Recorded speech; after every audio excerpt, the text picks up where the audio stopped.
Street gang, yeah. Yo, gang.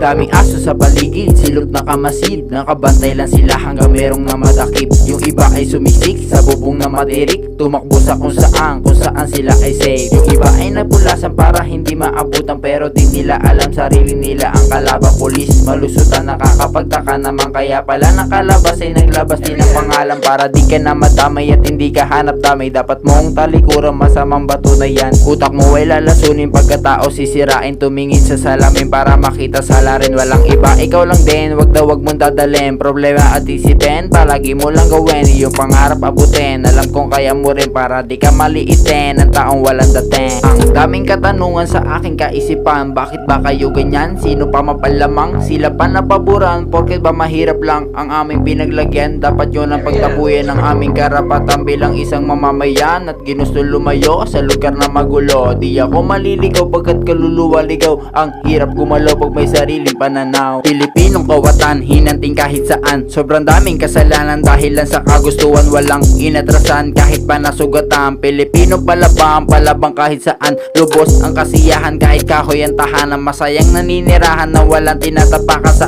aking nakapaligid. Simula nagkahalaman, ang daming natutunan, dumami ang kaibigan, at meron ding naibigan iwas ang masaktan. Madalas pagbintangan ng mga kasamahan dahil sa maling akala, baka mapahiya. Lalabas ang totoo kung sino may sala. Sabi na marami, wag mong husgahan kung hindi mo pa alam kanilang pinagdaanan. Masama mang bintang na walang katotohanan, iwasan mo magbanggit na salita na masakit, kasi baka makasakit ka ng damdamin ng iba. Di mo na mapabalik na bitawan mo salita. Iwasan mong gumawa ng mga maling gawa, wala ka ding mapapala, magbumuka ka lang, tanga ka. Lagi mo lang tandaan, magtyaga-tyaga ka lang. Balang araw makukuha ang ating inaasam na tagumpay sa buhay. Iniisip balang araw, hihilata sa aray, hihilata sa aray, hihilata sa aray.